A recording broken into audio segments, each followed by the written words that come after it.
दरम्यान रामरक्षा आंदोलनाच्या पार्श्वभूमीवरती मंदिर परिसरामध्ये ठाकरेंच्या शिवसेनेच्या वतीनं होर्डिंग लावण्यात आलेले आहेत। रामद्रोह, हिंदूद्रोह आणि देशद्रोह या आशयाचे होर्डिंग ठाकरेंच्या शिवसेनेकडून लावण्यात आलेत। याचा आढावा घेतला आमचे प्रतिनिधी तुषार कोहळे यांनी।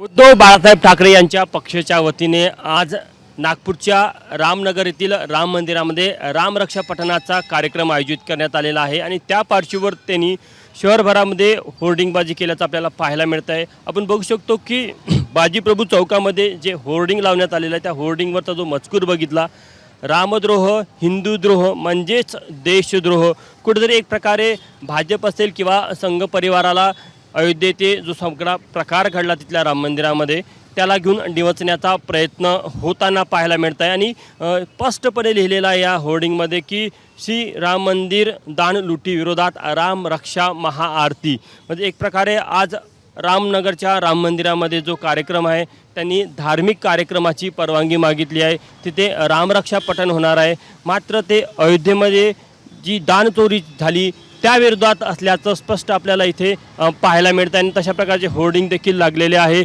अशा प्रकारचे होर्डिंग रामद्रोह, हिंदूद्रोह म्हणजेच देशद्रोह अशा प्रकारे मजकूर लिहून एक प्रकारे भाजपला डिवचण्याचं काम उभाटाच्या वतीने करण्यात आलेलं आहे। कॅमेरामॅन मिथुन आत्मनेसह तुषार कोहळे, एबीपी माझा, नागपूर। एबीपी माझा, उघडा डोळे बघा नीट।